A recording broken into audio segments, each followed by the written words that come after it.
દુનિયાથી દૂર ગયા જ નથી. પણ મુઠ્ઠી ભરીને એમ ન કહી શકાય કે આ મારા દાદાજીનો હાથ છે. એટલે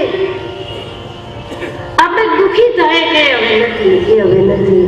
કારણ કે આકારનું પરિવર્તન છે, વસ્તુનો નાશ આ જગતમાં નથી. સૃષ્ટિ પણ ભગવાનનું રૂપ છે, પરિવર્તનશીલ રૂપ છે. પરિવર્તનશીલ રૂપમાં મોહ થઈ જવાની શક્યતા. નામ અને રૂપમાં આપણે બંધાઈ જાય. જો ગુરુ કૃપાનું અજવાળું ન હોય તો જગતના નામ રૂપ આપણને બાંધી લે અને નામ રૂપના પરિવર્તનો આપણને પીડા કરાવે. પણ ગુરુ કૃપાના અજવાળે જોઈએ તો બદલતું જગત એ ભગવાનનું રૂપ છે અને ન બદલતો પરમાત્મા એ પરમાત્મા છે. કોઈ આવતું જ નથી, કોઈ જતું જ નથી. અને જ્યારે આ સ્થિતિ સર્જાઈ જાય તો માણસ મોહથી મુક્ત થાય. મહામોહ તમ પુંજ જાતું વચન રવિ કરને કરે. તો સ્વામીજી કહે ગુરુ ચરણ રજનું અંજન કરી મારી આંખોને દિવ્ય કરી. અને જ્યાં એમણે આંખોને દિવ્ય કરી તો ગુરુ કૃપાના અજવાળે તુલસીદાસજીને આખું જગત વંદનીય દેખાય. અને તેથી આ એ જ તુલસીદાસજી છે જે ગઈકાલે સોરઠાની શરૂઆતમાં ગણપતિને નમસ્કાર નહોતા કરતા, સૂર્યને વંદન નહોતા કરતા, નારાયણને કે ભગવાન શંકરને પ્રણામ નહોતા કરતા, વિનંતી કરતા હતા, કામ સોંપતા હતા, પણ નમન નહોતા કરતા. આ એ તુલસીદાસજી પણ સદગુરુના અજવાળે જ્યારે જગતને એમણે જોયું ત્યારે તુલસીદાસજી દરેકને નમન કરતા. કારણ કે આ દુનિયા એ પરિવર્તનશીલ પરમાત્મા છે, પણ આકારમાં મોહ થઈ જવાની શક્યતા છે. તેથી વિવેકની જરૂર છે.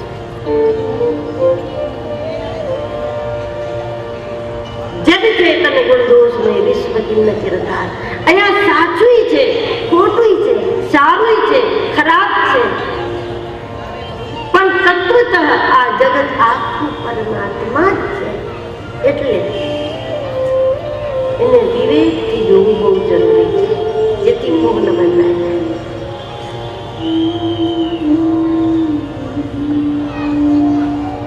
જગ ચેતન ગુણ દોષ મેં વિશ્વ કિન્ન કિરતા. તો સ્વામીજી આખા જગતને નમન કરે. સૌ પ્રથમ બંદહુ પ્રથમ મહીસુર ચરના, બ્રાહ્મણોને પ્રણામ કરે. અને બ્રાહ્મણો માટે તુલસીદાસજીએ ત્યાં સુધી માનસમાં કહ્યું છે કે સાપત તાળક પરુષ સંતા વિપ્ર પૂજ્ય અસગાવહી સંતા. આખું જગત ભગવાન છે, પણ આ જગતના ભિન્ન ભિન્ન રૂપોમાં ભગવાન જ્યાં જ્યાં વધારે પ્રગટો છે એને તુલસીદાસજી પ્રથમ પ્રણામ કરે. અને એમાં બંદહુ પ્રથમ મહીસુર ચરણ. બ્રાહ્મણો માટે ત્યાં સુધી કહ્યું કે શાપ આપતો હોય તો ભલે, ક્રોધ કરતો હોય તો ભલે, એનો સ્વભાવ સારો ના હોય તો ભલે, છતાંય વિપ્ર પૂજ્ય અસગાવહી સંતા. આટલો મોટો કટ્ટરવાદ. શું તુલસીદાસજી પોતે બ્રાહ્મણ છે એટલે આવું કહેતા હશે? ગમે તેવો હોય તો વિપ્ર પૂજ્ય, ક્રોધ કરતો હોય તો વિપ્ર પૂજ્ય, આશીર્વાદને બદલે શ્રાપ આપતો હોય તો વિપ્ર પૂજ્ય.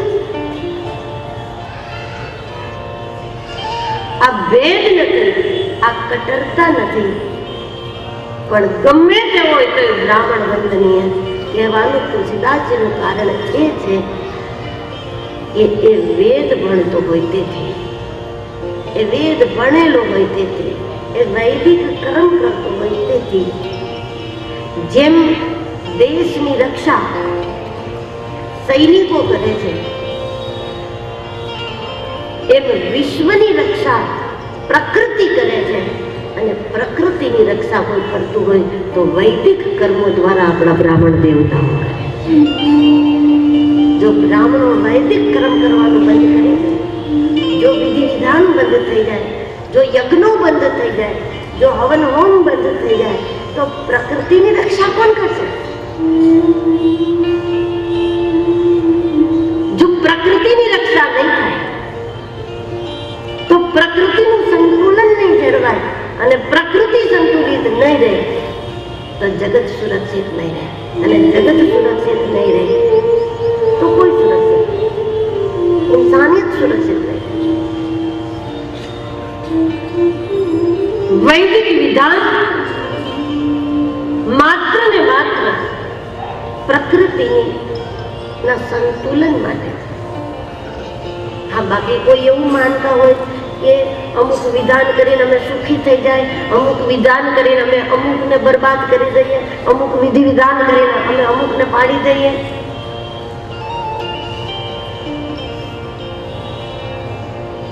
તો એના ઉપર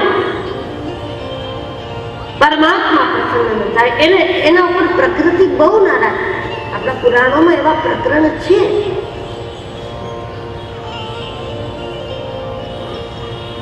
કે જ્યારે કોઈને બરબાદ કરવા માટે કોઈ વિધાન કર્યું તો પ્રકૃતિ એને સાથ નથી આપતી. માણસમાં જ કથા છે, દક્ષે શિવ અપમાન માટે જ્યારે યજ્ઞનું આયોજન કર્યું, એ યજ્ઞમાં દક્ષનું પતન થયું. ભાગવતમાં પ્રસંગ છે, ઇન્દ્રને મારનારો પુત્ર મેળવવા માટે ઋષિ ત્રષ્ટાએ યજ્ઞ કર્યો તો ઇન્દ્રના હાથે મરનારો પુત્ર થઈ ગયો, કારણ કે પ્રકૃતિ નારાજ થઈ, જગદંબા નારાજ થઈ. વૈદિક વિધાન પ્રકૃતિની સેવા માટે, વૈદિક વિધાન પ્રકૃતિના સંતુલન માટે છે. અને જે બ્રાહ્મણો વેદોનું અધ્યયન કરીને પ્રકૃતિનું સંતુલન કરતા હોય તો ત્યાર પછી કદાચ એમનો સ્વભાવ બરાબર નથી, એમની આદત બરાબર નથી, એ શ્રાપ આપતા હોય, આશીર્વાદ ન આપતા હોય તો પણ વિપ્ર પૂજ્ય અસગાવહી સંત. બ્રાહ્મણોના સમાજને નમન. ભગવાન જ્યાં જ્યાં પ્રગટ્યો છે, તુલસીદાસજી આંખની અંદર દર્શન તત્વ ખુલી ગયા પછી, ગુરુદેવના ચરણને આંજી દીધા પછી એ જગતને જોવે છે તો ભગવાન ક્યાં પ્રગટ્યો છે વધુ ને વધુ એનો એને ખ્યાલ આવે છે. તો એ ક્રમમાં ગોસ્વામીજી સંત સમાજને વંદન કરે, સાધુ સંતોને પ્રણામ કરતા બહુ જ અલગ અને બહુ જ અટપટી ઉપમા સંતો માટે તુલસીદાસજીએ મૂકી. સામાન્ય રીતે સીધી રીતે આ ઉપમા આપણને ગમે જ નહીં. કથા આપ જાણો છો, તુલસીદાસજી સંતોના જીવનને કપાસની ઉપમા આપે, કપાસના ફૂલની. એમને ગુલાબનું ફૂલ નહીં દેખાયું હોય, મોગરાનું ફૂલ નહીં દેખાયું હોય. જો સફેદીથી જ સંબંધ હતો તો સફેદ ગુલાબ હોય, સફેદ મોગરા હોય, સફેદ ચંપો હોય, કેટલાય સારા સારા સફેદ ફૂલ સંતોને ઉપમા આપવા માટે મળી શકતા હતા. સુગંધ તો હોય, કમસે કમ સુંદર પણ હોય, સુગંધ પણ હોય. પણ ગોસ્વામીજી સંતો માટે શબ્દ વાપરે, સાધુ ચરિત શુભ ચરિત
ગુલાબ, મોગરો, ચંપો આ બધાય તુલસીદાસજીએ સાધુને ઉપમા આપતા પહેલા નજીકથી જોયા છે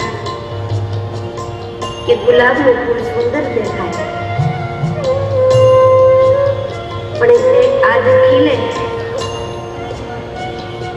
સાંજે કરમાઈ જાય. મોગરો સુગંધિત છે પણ એ કરમાઈ જાય તો ધીરે ધીરે ધીરે એની સુગંધ ઘટતી જાય. દુનિયાના તમામ ફૂલો ખીલા પછી કરમાઈ જવાની શક્યતા છે અને એટલે તુલસીદાસજીને એ પસંદ ન આવ્યા. કારણ કે સાધુનું જીવન એ તો એવું ફૂલ છે કે એકવાર સાધુતા જો હૃદયમાં આવી જાય તો દિવસે દિવસે ખીલતી જાય, ખીલતી જાય. સાધુતા કોઈ દિવસ કરમાતી નથી. એવું બને ખરું? કોઈ એમ કહે કે મને 10 વર્ષ પહેલા ભગવાનથી બહુ પ્રેમ હતો અને હવે એટલો બધો નથી. 5 વર્ષ પહેલા પરમાત્મા બહુ વાલો હતો પણ હવે પરમાત્મા એટલો વાલો નથી. હવે પૈસા વાલા થઈ ગયા, જગ્યા બદલી ગઈ. એવું બને છે.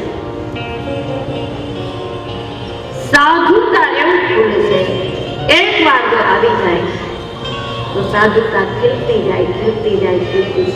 સ્વભાવમાં આવી જવી એક વાર એવું નથી.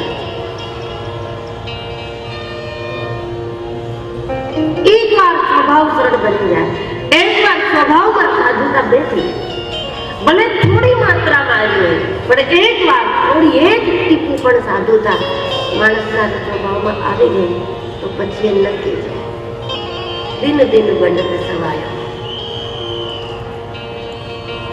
સાધુતા કરમાતી નથી, ખીલતો જાય સાધુ, નિખાર આવતી જાય સાધુના જીવનમાં.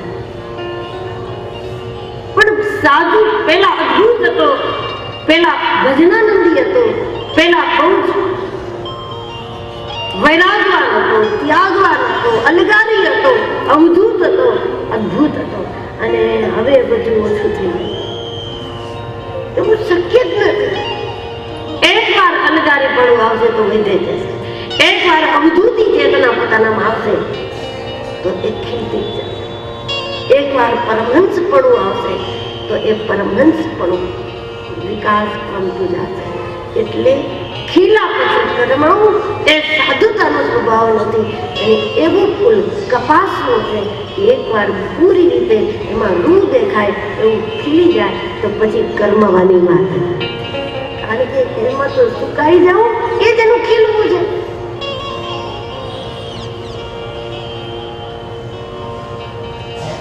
પણ કોઈ માને કે 5 વર્ષ પહેલા મારામાં સાધુતા હતી, ભગવાન બહુ ગમતો હતો અને હવે એ વાત નથી, તો સમજવું કે એ પ્રેમ હતો જ નહીં, એ તો પ્રયોગ હતો.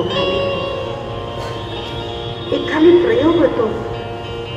કારણ કે ઘણા લોકો પ્રયોગાત્મક રીતે પણ આ બધું અપનાવે કે ઘણું જીવનમાં કરી જોયું, હવે આ કરી જોઈએ. આપણે ફરી જોયું, પછી ભણી જોયું, પછી ઘણું શીખી જોયું. આપણે અનેક અનેક કાર્યમાં નસીબ અજમાવતા હોય. ભણવામાં આપણે નસીબ અજમાવીએ, કલામાં અજમાવીએ, રાજનીતિમાં અપનાવીએ, આવું કેટલું કરી જોયું. અને બધું કરતા કરતા આ કરી જોઈએ કે ચલો 5 વર્ષ ભક્તિ કરી જોઈએ, એક મજા લેશે, એક ચેન્જ માટે. એ હકીકતમાં સાધુતા નથી. સાધુતા કોઈ દિવસ કરમાય નહીં. ભલે ખિલાવટ ધીમે ધીમે થાય પણ કરમાવાની વાત સાધુતામાં કોઈ દિવસ. એટલે તપાસ નથી. બીજું, કપાસના ફૂલમાં જ્યાં સુધી ફૂલમાં રસ છે ત્યાં સુધી બીજમાં રસ નથી, અને જ્યારે બીજમાં રસ પ્રગટે ત્યારે ફૂલમાં રસ નથી. કપાસિયામાં તેલ છે પણ એ ક્યારે આવે જ્યારે કપાસના ફૂલમાં બિલકુલ રસ ન રહે ત્યારે કપાસિયામાં તેલ આવી જાય, ત્યારે અંદરનો રસ આવી જાય. એમ સાધુના જીવનમાં જેમ જેમ સંસારનો રસ, માયાનો રસ જેમ જેમ છૂટતો જાય તેમ તેમ એનો હરિરસ વધતો જાય, તેમ તેમ એનો આત્મરસ. એટલે એક દિવસ સાધુનો એવો આવે છે કે સાધુને આનંદ માટે, જીવનમાં રસનો અનુભવ કરવા માટે કોઈ ચીજની જરૂર નથી પડતી, કોઈ ચીજની જરૂર નથી પડતી. લોકો એને દંભ માને તો એ લોકોની ભૂલ છે. સાધુને એકેય રસની જરૂર એટલે નથી કે એને નિત્ય નિરંતર પરમાત્મા રસ મળે છે, એટલે એને બીજા એકેય રસની જરૂર. દુનિયાના તમામ સુખો આંખથી, કાનથી, નાકથી, જીભથી, આ બધી ઇન્દ્રિયોથી આપણે ગ્રહણ કરીએ છીએ તમામ રસ. અને ઇન્દ્રિયોથી જે રસને ગ્રહણ કરી શકાય છે એ બધા જ રસો 2-5 મિનિટથી વધારે રસ ન આપે. કોઈ જીભ ઉપર જે વસ્તુ છે એ સ્વાદ આપે, પણ ગળેથી ઉતરી જાય એટલે એ સ્વાદ ન આપે. અને એ સ્વાદ પણ કેટલી વાર ગમે, 5 મિનિટ, 15 મિનિટ, 20 મિનિટ, પેટ ભરાઈ જાય, એની એ ચીજ પછી ન ગમે. એમ ઇન્દ્રિયોથી જે લોકો રસ ગ્રહણ કરે છે એ લોકો 5-15 મિનિટ સુધી રસનો લાભ લઈ શકે છે. પણ જે લોકો ઇન્દ્રિયોથી રસ ગ્રહણ નથી કરતા, જે રોમે રોમથી પરમાત્મા રસને ગ્રહણ કરે છે, એને બીજા એક ભોગની જરૂર નથી પડતી. મહાપુરુષો શરીરથી એટલે કે ઇન્દ્રિયોથી રસને ગ્રહણ નથી કરતા, એ રોમે રોમથી રસને ગ્રહણ કરે. એ ઇન્દ્રિયોથી ભોગ નથી ભોગવતા, એ રોમે રોમથી ભગવાન ભોગવે છે, રોમે રોમથી પરમ રસને ગતિ રહે છે. ઇન્દ્રિયોથી જે રસ ભોગવાય એ મિનિટો સુધી પ્રાપ્ત કરી શકાય, જે રોમે રોમથી ભોગવી શકાય એને નિત્ય નિરંતર ભોગવી શકાય. એટલે સાધુ દુનિયાનો કોઈ રસ લીધા વગર નિરંતર રસનો અનુભવ કરે. તુલસીદાસજીએ સંતો માટે શબ્દ વાપર્યો છે નીરસ. પણ અહીંયા નીરસનો અર્થ એ નથી કરવાનો કે રસ નહીં. અહીંયા નીરસનો અર્થ છે નિરંતર રસ. નીરસ વિસર્ગ ઉનમે હલ જાય, નીરસ વિસર્ગ ઉનમે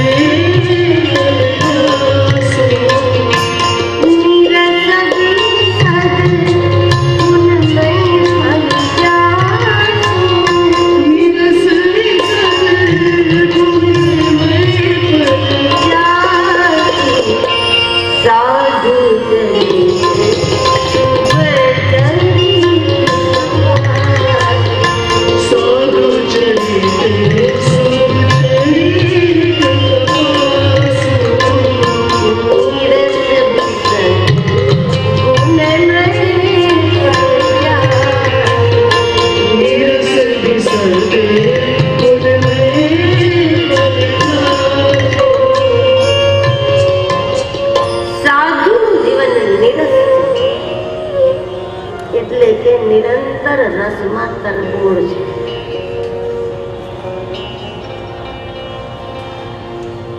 સતત એ કોઈ રસને અનુભવે છે. બહારનો રસ છૂટતો જાય, અંદરનો રસ ઉઘડતો જાય. ફૂલમાં રસ ન રહે એટલે બીજમાં રસ આવી જાય. તો કપાસના ફૂલમાં દેખીતો રસ નથી, પણ કપાસના ફૂલમાં કપાસિયા છે, એની અંદર રસ ભરેલો છે. એમ સાધુના જીવનમાં ઘર નહીં, પરિવાર નહીં, અમુક સુખ સુવિધામાં ઠાઠમાઠમાં રહેવાની આદત નહીં. એટલે સાધુના જીવનમાં દેખીતો રસ ભલે આપણને ન દેખાય, પણ એને નિરંતર ભીતરથી કોઈ રસની પ્રાપ્તિ છે, અને તેથી તે જીવે છે. રસ વગર જીવન શક્ય જ નથી, નહીં સાધુનું કે નહીં કોઈનું. રસ વગર જીવન શક્ય જ નથી. પણ સાધુ અખંડ રસને પ્રાપ્ત કરે છે અને આપણે સમયે સમયે ક્ષણિક ક્ષણિક રસને પ્રાપ્ત કરીએ છીએ. તો આપણા જીવનનો આધાર ક્ષણિક રસ છે. મહાપુરુષોના જીવનનો આધાર અખંડ રસ છે.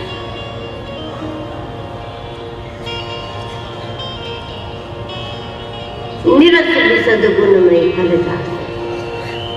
એક વ્યક્તિ જો ઘરમાં નિરસ હશે તો બધાને નિરસ કરી દે. પણ સાધુના જીવનને જોતા એવું લાગે ખરું, ઘરમાં એક માણસ જો ઉત્સાહ વગરનો હોય તો, એક માણસ ઉદાસ હોય તો આખું ઘર ઉદાસ કરી દે ને. કારણ કે એને મૂડ જ ન હોય ક્યારે શેનો. તો એક વ્યક્તિ ઉદાસ છે એ આખા વાતાવરણને ઉદાસ કરી દે. બારગામ જતી વખતે આપણી ટીમમાં જો એક વ્યક્તિ એવું આવી જાય કે જે નીરસ હોય, આપણે ચા પાણી પીએ ત્યારે એમને ચા પાણીની ઈચ્છા ન હોય, આપણે નાસ્તો કરવો હોય ત્યારે એને પરહેજના પાર ના હોય, તો આપણને નહીં ગમે. કારણ કે એકની ઉદાસીનતા બધાને ઉદાસીન કરી દે. જો સાધુ નિરસ હોય તો સાધુ જ્યાં જ્યાં જાય ત્યાં ત્યાં બધું નિરસ થઈ જવું જોઈએ. પણ સંતો જ્યાં જ્યાં જાય ત્યાં વાતાવરણમાં રસ આવી જાય. કારણ કે સાધુ નિરસ નથી, એ અખંડ રસને માણે છે.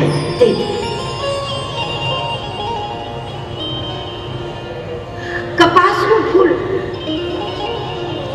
પૂરી રીતે ખીલે ત્યારે કપાસના નીચેની જે 3 ભાગ છે, એની જે 3 પાંખડી છે એ સુકાઈ જાય, એ સાવ સુકાઈ જાય 3 ભાગ. ત્યારે ફૂલ બરાબર ખીલેલું હોય. એમ સાધુના જીવનમાં 100% સાધુતા. સાધુ માત્ર સાધુ તો હોય જ, પણ 100% ના. બધા 100% સાધુ ન હોય, પણ છતાં જે વૈરાગથી એમણે આ જીવન ધારણ કર્યું, જે તોફાનથી એને આ જીવનને ધારણ કર્યું, એ ક્ષણને આ જગત કાયમના માટે નમન કરે.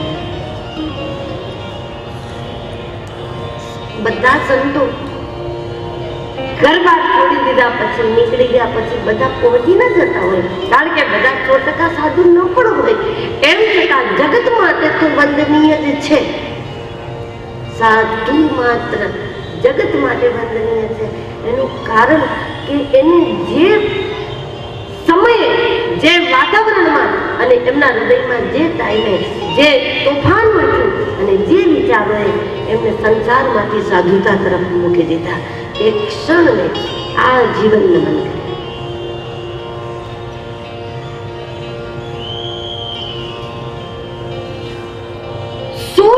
સાધુતા જ્યારે વિકસી જાય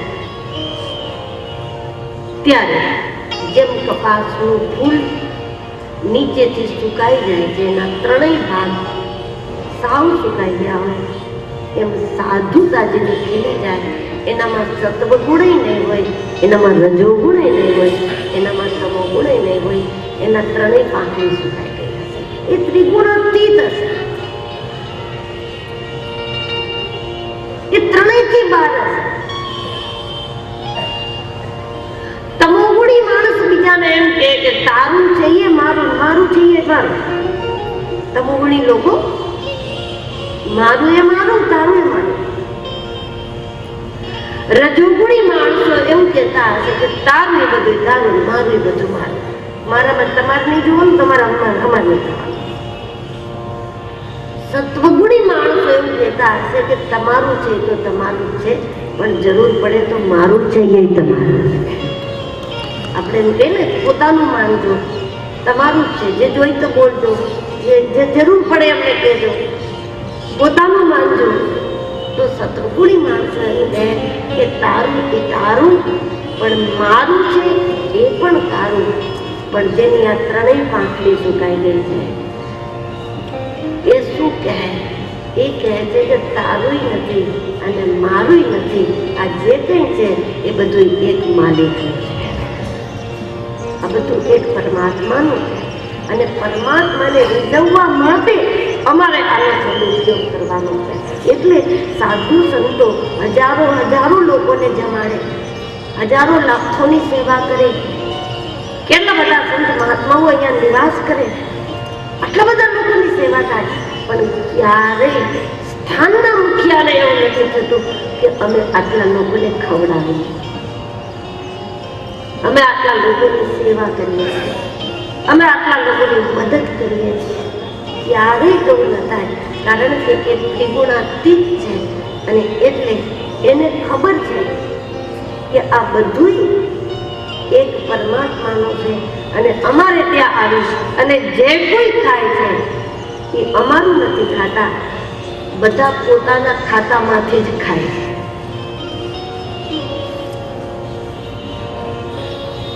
આપણે ત્યાં જો કોઈનું ખાતું ન હોય તો ન ખાઈ શકાય.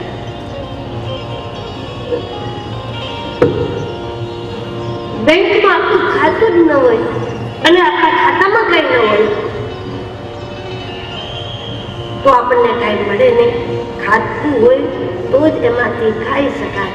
એમ મહાપુરુષો જેની સેવા કરે એને એવી રીતે જોવે છે કે એના બધાના અહીંયા ખાતા છે એ પોતાના ખાતામાંથી લઈને ખાય. અમે નથી.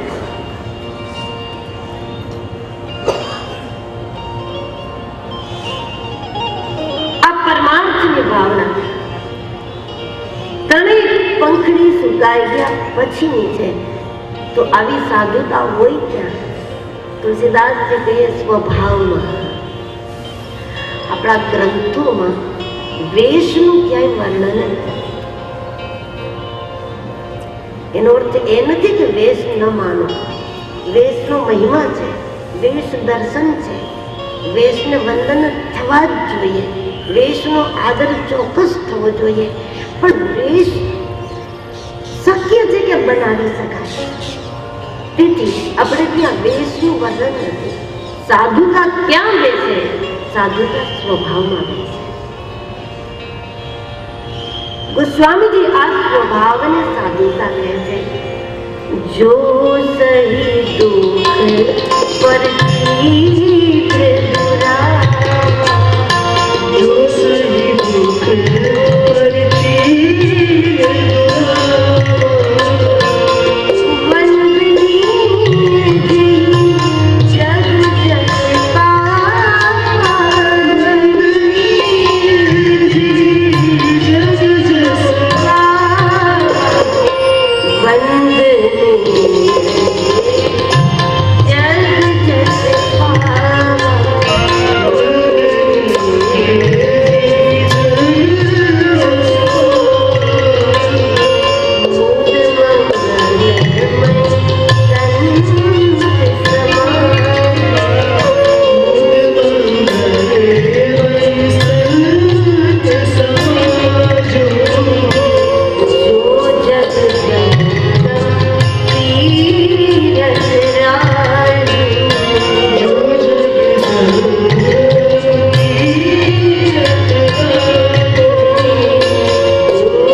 સહન કરવું પડે.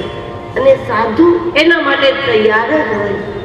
સાધુ જગતના કલ્યાણ માટે નીકળે એટલે જગત એને દુઃખી કરે.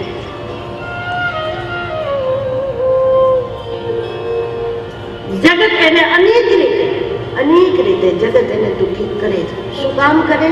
કારણ એ સાધુ જગાડવા માટે નીકળે છે, અને જે જગાડવા નીકળે એ કોઈને ગમે જ નહીં. જગાડનાર કોઈને ગમે નહીં. સવારમાં આપણને સારી ઊંઘ આવે અને એ ટાઈમે આપણને માં ઉઠાડવા આવે તો માય ન ગમે, દુશ્મન જેવી લાગે. ઉઠાડનાર કોને ગમે? જગાડનાર કોને ગમે? જગાડનારા જગતને કોઈ દિવસ ગમતા નથી.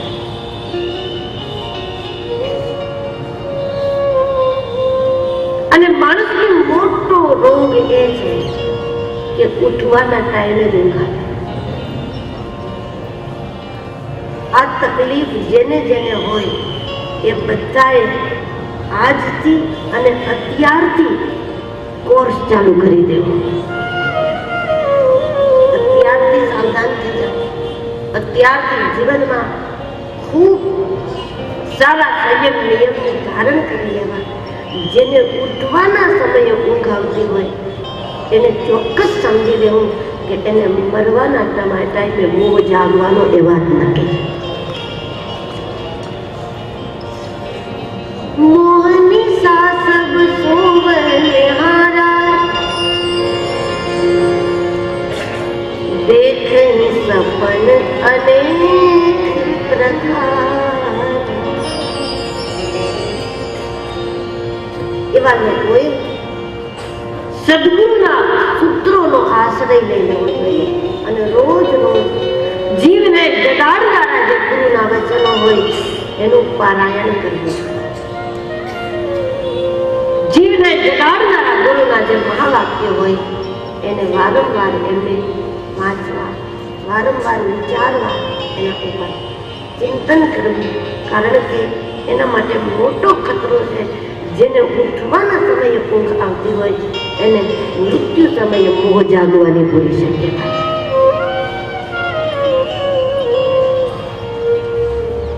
આ રોગ મોટા ભાગના લોકોને છે. સારી ઊંઘ આપણને બધાને, તમને, અમને ઉપરથી બોલે એનો મતલબ એ નથી કે અમે કઈ અલગ છીએ. તો તમને અમે દેખાય એટલા માટે ઊંચા છીએ તેથી ઉપર છે એવી કોઈ વાત નથી. આ રોગ બધાનો છે કે આપણને સવારે 4 વાગ્યા પછી સારી ઊંઘ આવે, ઉઠાડનારા આપણને ગમે નહીં, અને સાધુ જાણે છે જગતને જગાડવા માટે હું જાય છે એટલે એ જગત મને દુઃખી કરશે. જગત સંતાપ આપશે.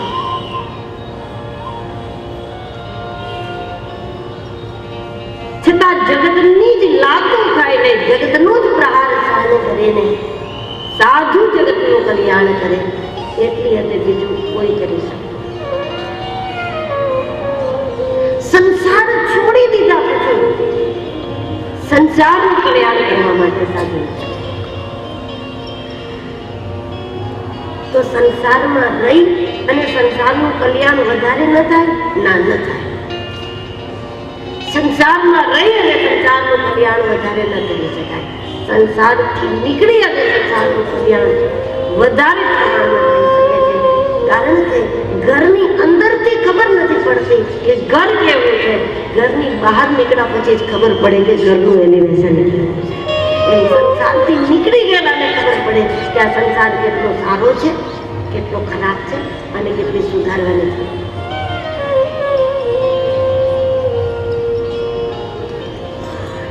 જગત કઈ રીતે સાધુને હેરાન કરે? સાધુ આપણું કલ્યાણ કરવા માટે આવે તો શું આપણે એમને પથ્થર મારીએ છીએ? સાધુ આપણું કલ્યાણ કરવા આવે તો શું આપણે ઝઘડો કરીએ છીએ? નથી, કઈ નથી કરતા. તો જગત કેવી રીતે સાધુને પરેશાન કરે છે? જગતની રીત બહુ અટપટી છે સાધુઓને હેરાન કરવાની, અને એમાં એક વિચિત્ર રીત સાધુને હેરાન કરવાની જગત એ પણ અપનાવે છે કે આ જગતના લોકો સાધુ સંતો સાથે એવી રીતે રહે છે, એવી રીતે રહે છે, એટલું માન આપે, એટલું સન્માન આપે, એટલા વખાણ કરે કે ધીરે ધીરે ધીરે એ સાધુનું જીવન બગાડે, સાધુની જરૂરતો વધારે. સાધુને હાથમાં રહેવાની ટેવ પડે.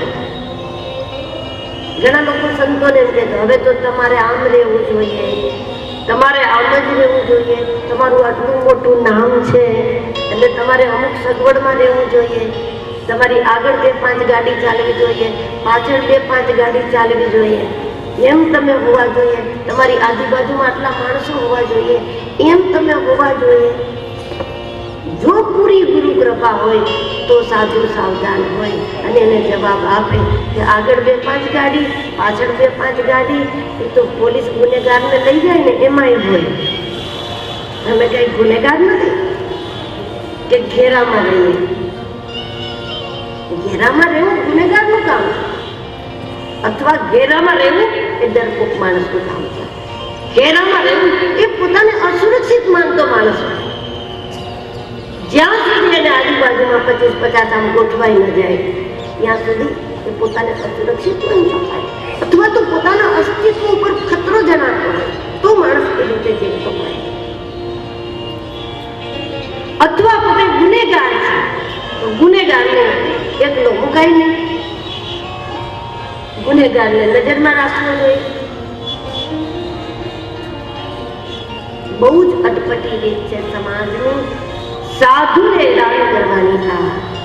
કે લોકો સાધુની જરૂરતો વધારી દે છે. હવે તમારે આમ રહેવું જોઈએ, હવે તમારી પાસે આટલી જમીનો હોવી જોઈએ, હવે તમારી પાસે આવડા આશ્રમો હોવા જોઈએ, હવે તો બધા શહેરમાં તમારો આશ્રમ હોવો જોઈએ, એમ કરી કરી અને લોકો સાધુની જરૂરતો વધારી દે. અને જરૂરતો વધી ગયા પછી એનો એ સમાજ સાધુની સેવા શરતથી કરે કે અમારી વાત માનો તો અમે તમારી પાસે આવીએ, અમારું માન જાળવો તો અમે તમારી પાસે આવીએ. ત્યાર પછી એનો એ સમાજ શરત કરે અને સાધુ સેવકનો સેવક બની જાય. આ ન દેખાય એવી સાધુને હેરાન કરવાની એક રીત. તો જો સહી દુઃખ પર ચિત્ર દુરાવા, વંદનીય જેરી જગ જસ પાવા. તો સ્વામીજી સત્સંગના મહિમાનું ગાન કરે. સત્સંગ એ પ્રયાગ છે. પ્રયાગના કિનારે આપણે જઈએ તો સત્સંગ મળશે કે નહીં એ નક્કી નથી, પણ જ્યાં સત્સંગ થતો હશે ત્યાં પ્રયાગનું પ્રાગટ્ય ચોક્કસ થઈ જશે. પ્રયાગમાં સત્સંગ હોય તે જરૂરી નથી, પણ જ્યાં સત્સંગ છે ત્યાં પ્રયાગ છે. સત્સંગના મહિમામાં ખાસ ગોસ્વામીજીએ આ વાત મૂકી કે આટલી વસ્તુ જીવનમાં પ્રાપ્ત થાય એ ખોટું નથી, પણ પાયામાં સત્સંગ હોવો જોઈએ. નહીતર આ બધી જ વસ્તુ ભાર બની જશે અને પોતાના પતનનું કારણ બની જશે. મતિ કીર્તિ ગતિ ભૂતિ ભલાઈ. બુદ્ધિમાન હોવું, કીર્તિમાન હોવું, દુનિયામાં આપણી પ્રસિદ્ધિ હોવી,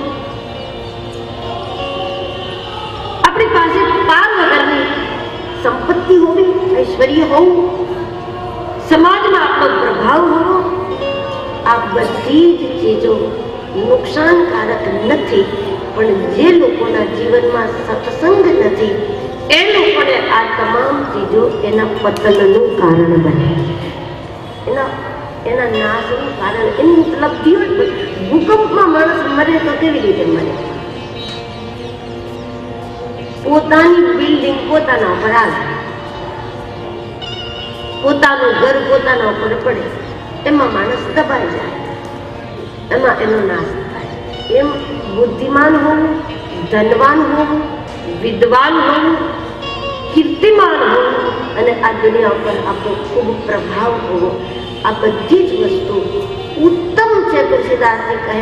પણ જે લોકો જીવનમાં સત્સંગ નથી કરતા, જેનું સત સાથે જોડાણ નથી, અથવા સત સાથે કનેક્શન આપણા કોઈ સદગુરુનો આશરો જેને લીધેલો નથી, સદગુરુના આશ્રય વગર સત્સંગ હોય જ કેવી રીતે?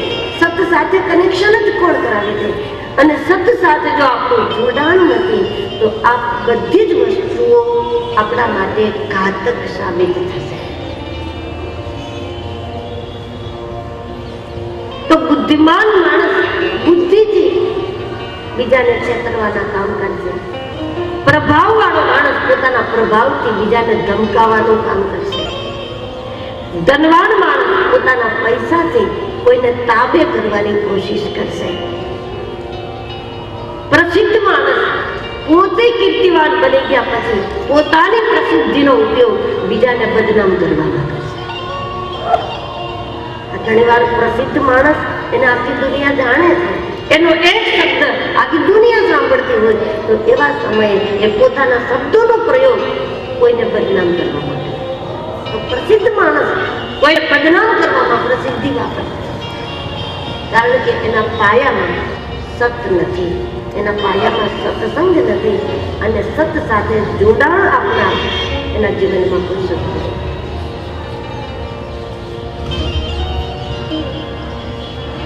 સંત સમાજને સ્વામીજી નમન કરે, અસંતોને પણ નમન કરે, સંત અને અસંતને એક સાથે નમન કરે.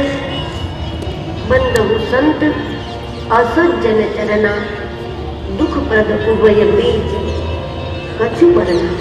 દુર્જનોને વંદન, સજ્જનોને તો વંદન ઠીક, દુર્જનોને પણ વંદન. કારણ કે તુલસીદાસ ગુરુ કૃપાના અજવાળે આ જગતને જોવે છે, અને જગતની જે રીતની રચના છે એમાં વિવેકથી જે લોકો જીવી જાય એ લોકો જીવન સાર્થક કરી શકે. જડ ચેતન ગુણ દોષમય વિશ્વ કે ચિંતા. જેમ કે પરીક્ષાના અંદર 5 વાક્ય છે, અને એ 5 વાક્યમાં સાચા ખોટાની નિશાની કરવાની. આ દુનિયાને જોવાની આ એક દ્રષ્ટિ. જેમ કે 5 વાક્ય છે, 5 વાક્યમાં સાચા ખોટાની નિશાની કરવાની. હવે એમાં એમ લખેલું હોય કે નડિયાદ રાજસ્થાનમાં આવેલું છે, તો વાક્ય ખોટું છે.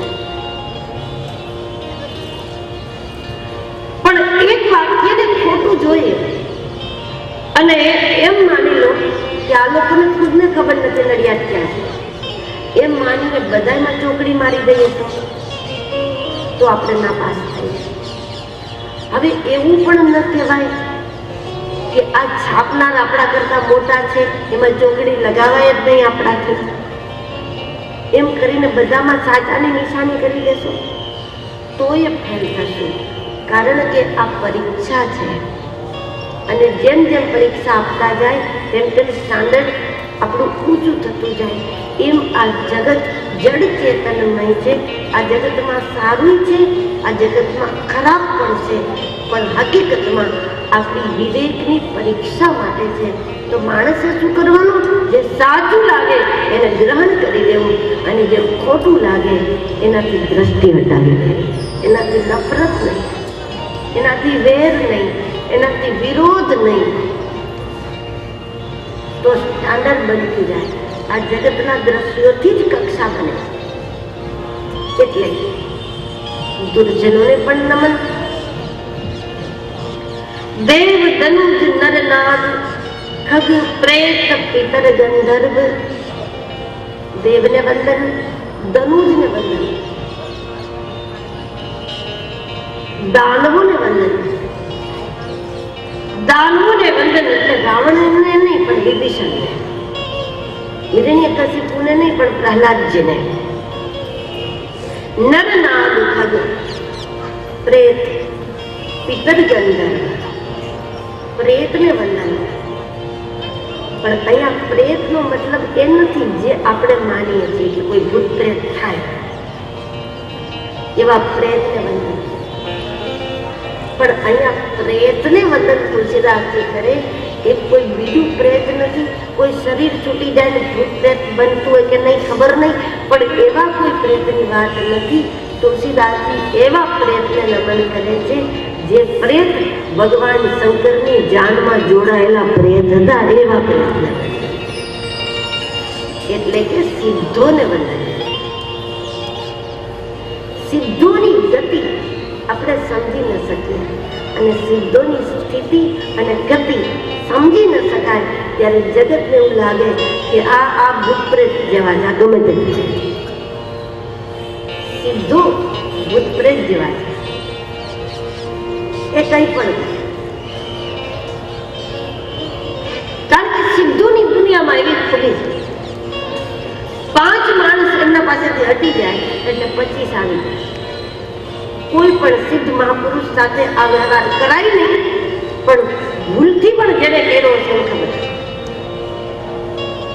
આપણને એમ થાય કે આપણે હટી જાય એટલે અમને ખબર પડે, પણ આપણા જેવા 5 હટે તો 25 આવી જાય, જગ્યા ભરાઈ જાય. 25 હટે તો 500 આવી જાય.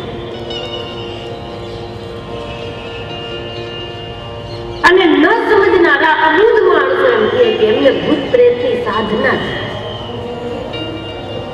એમની પાસે કોઈ ભૂત પ્રેતની સિદ્ધિ છે. આ ભૂત પ્રેતની સિદ્ધિ નથી, આ સિદ્ધોની શક્તિ છે. એને જગત કડી જ ન શકે. કડી ના શકે તો સારા માણસો સારી વાત કરે, ખરાબ માણસો ખરાબ વાત કરે. જેને આપણે ઓળખી ન શકીએ તો સારા માણસો એમ કે એમને તો ભગવાનનો સાક્ષાત્કાર થઈ ગયો છે એટલે બધું કરી શકે. ખરાબ માણસો એમ કે એ તો તાંત્રિક છે એટલે બધું કરી શકે. એ પોતપોતાની દ્રષ્ટિ. પ્રેત પિતર ગંધર્વ બંધવ કિન્નર રજનીચર, અને રજનીચર શબ્દ પણ અહીંયા રાક્ષસો માટે નથી, રજનીચર શબ્દ યોગીઓ માટે છે. રાત્રે જાગે કોણ જાગે? અતિશય ભોગી રાતમાં જાગે અને મહાન યોગીઓ રાતમાં જાગે. કારણ કે મહાન યોગીઓ સવારની રાહ નથી જોતા. સાત્વિક માણસો સવારના વહેલા ઉઠીને ભજન કરવાનું વિચારે અને વિચારવું જ જોઈએ. સારી વસ્તુ છે. પણ જ્યાં વાત યોગીઓની છે તો યોગીઓ કોઈ દિવસ એવું નહીં વિચારે કે જલ્દી જલ્દી સુઈ જાય, જલ્દી જલ્દી ઉઠશું અને જલ્દી સવારમાં ઉઠીને ભજન કરશું. કારણ કે એ શ્વાસનો ભરોસો નથી કરતા. નિશ્વાસે નહીં વિશ્વાસો કદા વૃદ્ધો ભવિષ્યતિ કીર્તનીયમ તો બાલ્યા હરિર્નામેવ કેવલમ. યોગીઓ સવારના ભરોસે રાતના ભજનને ગુમાવતા નથી. અને એટલે યા નિશા સર્વભૂતાનાં તસ્યામ જાગૃતિ સંયમી યસ્યામ જાગૃતિ ભૂતાની શા નિશા પશ્યતો મને. યોગીઓની એ રીત છે કે એ સંસાર સૂતો હોય ત્યારે ખૂબ કમાણી કરે છે. આપણને ખબર જ ના પડે કે આ ભક્તિ ક્યારે કરતા હશે. ઘણા એવા મહાપુરુષો હશે આપણને ખ્યાલ જ ના આવે કે આ ભજન ક્યારે કરતા હશે. ગમે ત્યારે જો માલામાલ જે થાય, જે માલામાલ હોય તો એ કમાણી કરે તે વાત તો નક્કી છે. જ્યારે જો ત્યારે એની પાસે માલ છે, એના પૈસા ભરેલા છે, ત્યારે જો ત્યારે. પણ ધંધો શેનો ક્યારે કરે એની જગતને ખબર ના પડે, પણ એ માનવું પડે એના ખિસ્સા ભરેલા છે એટલે કંઈક તો છે, ક્યાંકથી તો કમાય છે. એમ ઘણા મહાપુરુષો છે એ ભજન ક્યારે કરે છે એ આપણને ખ્યાલ જ નથી આવતો, પણ જ્યારે જોવો ત્યારે એ ભરેલા વાદળા જેવા આપણને દેખાય.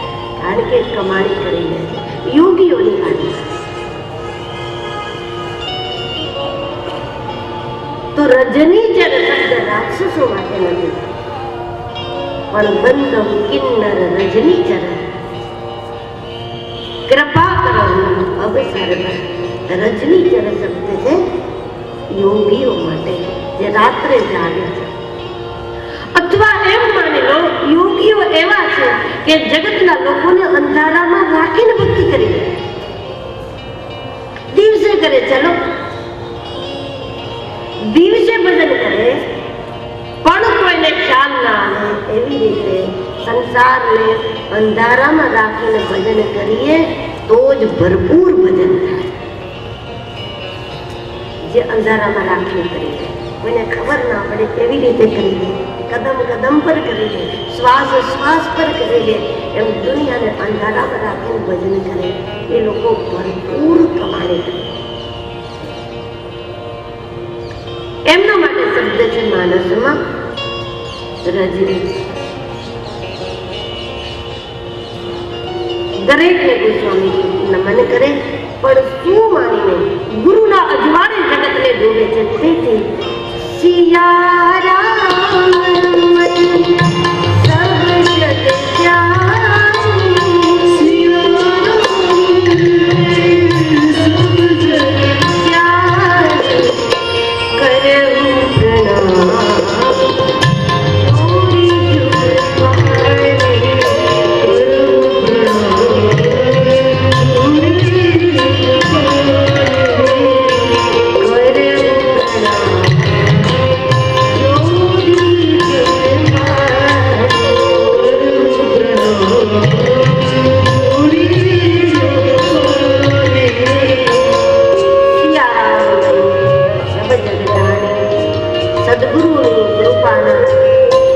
અજવાળામાં આ જગતને દર્શન કરે છે.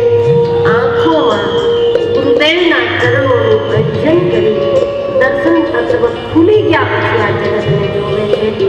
તેથી જગતને સિયારામની સબ જગ જાણી, જગત વ્યાપક બ્રહ્મ જાણીને ગોસ્વામીજી જગતને વંદન કરે.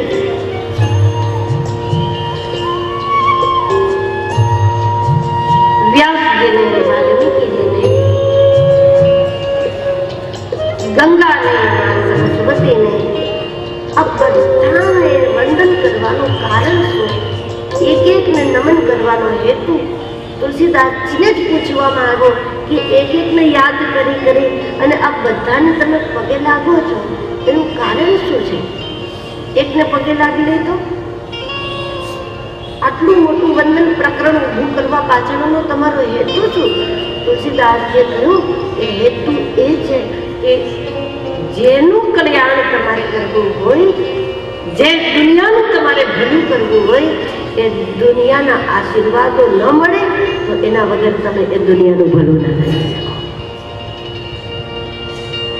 જગતને જીતવા માટે જગતના આશીર્વાદની જરૂર છે. જગતના કલ્યાણ માટે જગતના આશીર્વાદોની જરૂર છે. કોઈ પણ અદ્ભુત કામ આશીર્વાદોની શક્તિથી શક્ય બને.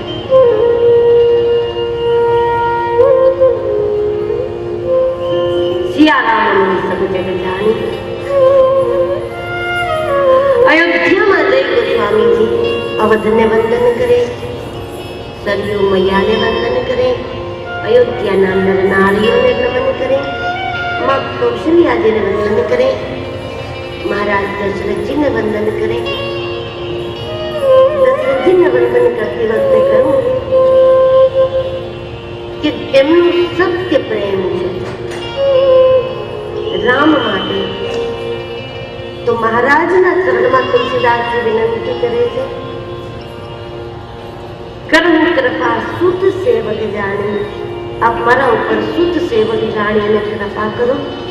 દશરથજીએ પૂછ્યું કે હું તમને સુત માનું કે સેવક માનું? સૂત સેવક ના હોય, સેવક સૂત ના હોય, દીકરો કઈ દાસ ના હોય, દાસ દીકરો ના હોય. તો કરું કૃપા સૂત સેવક જાણી, તમને સૂત માનીને કૃપા કરું કે સેવક માનીને કૃપા કરું?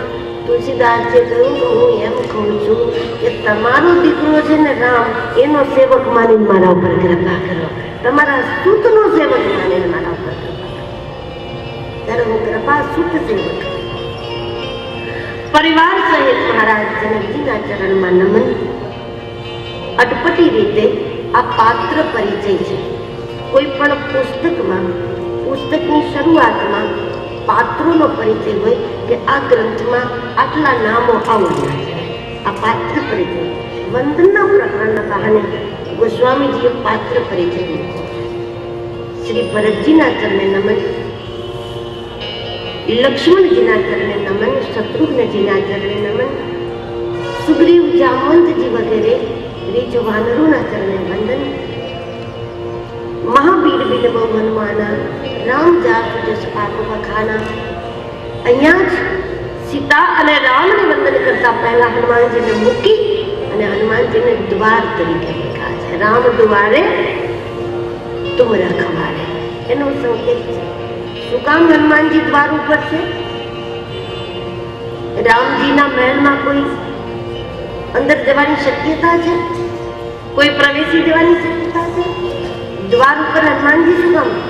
દ્વાર ઉપર હનુમાનજી છે કારણ કે હનુમાનજીનો આગ્રહ એવો છે કે જે લોકોએ ભગવાનના દર્શન કરવા હોય એને જ ભગવાન સુધી જવું. જેને ભગવાન પાસે માગવું હોય ને, પૈસા આપો, દીકરા આપો, આ આપો, તે આપો, જેને ભગવાન પાસે માગવું છે, કઈ અપેક્ષાઓ છે, હનુમાનજી કહે એવા લોકોએ અંદર ન જવું. એ મને કહી દે એટલું તો હું જ નિપટાવી દઈશ, એટલું અહીંથી જ પૂરું થઈ જશે.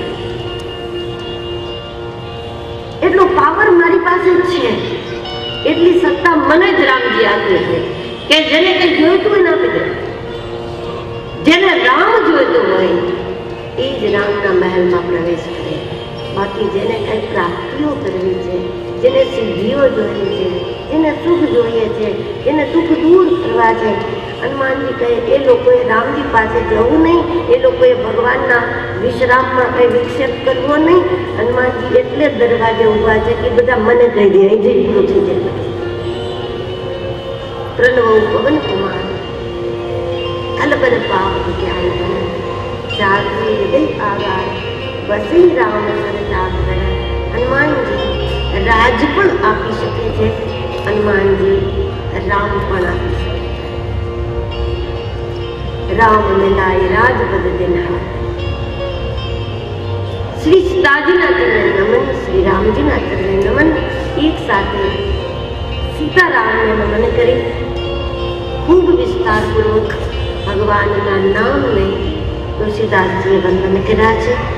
નામ વંદનાનું વિસ્તૃત દર્શન આપણે કરીશું આવતીકાલે.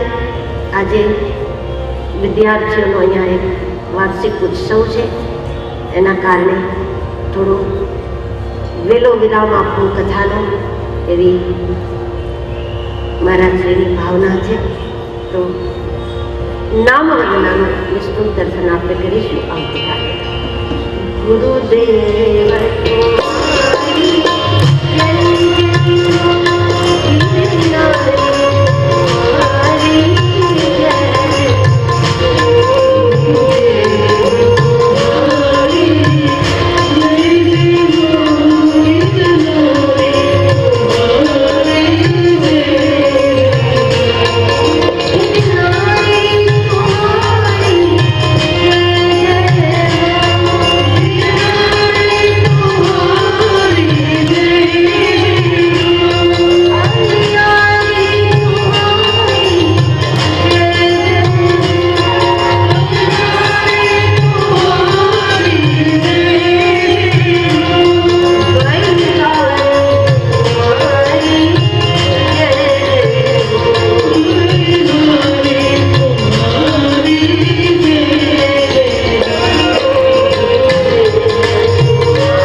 तानि धर्माणि प्रथमान्यासन्न देहनाथं महिमानः स तन्मजन्तपूर्वे आद्याः सन्ति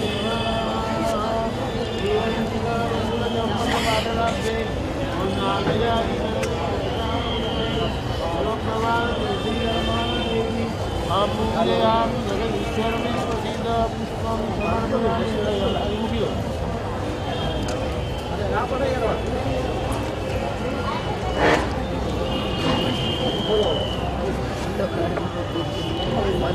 Yes.